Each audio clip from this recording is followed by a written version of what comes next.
Good afternoon. ঠান্ডার মধ্যে আজকে অনেকটা রোদের দেখা গেছে, রোদ উঠেছে অনেকটা। মাঠ মানেই তো রোদ।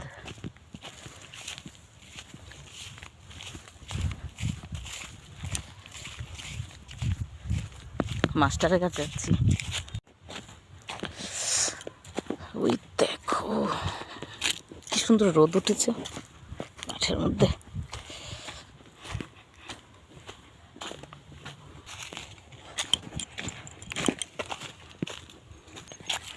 জল ছাড়লে কোথার থেকে? আমি তো এটার মধ্যে ধরে হেঁটে আসছিলাম।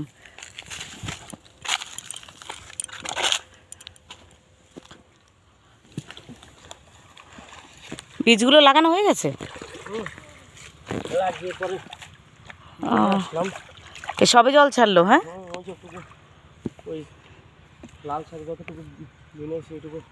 কোথায় লাল শাক হয়েছে? বোঝা যাচ্ছে না এখনো। এই দেখো ছোট ছোট লাল শাক হয়েছে আমাদের জমিতে। লাল শাক হয়েছে এটাতে, ছোট ছোট চারা।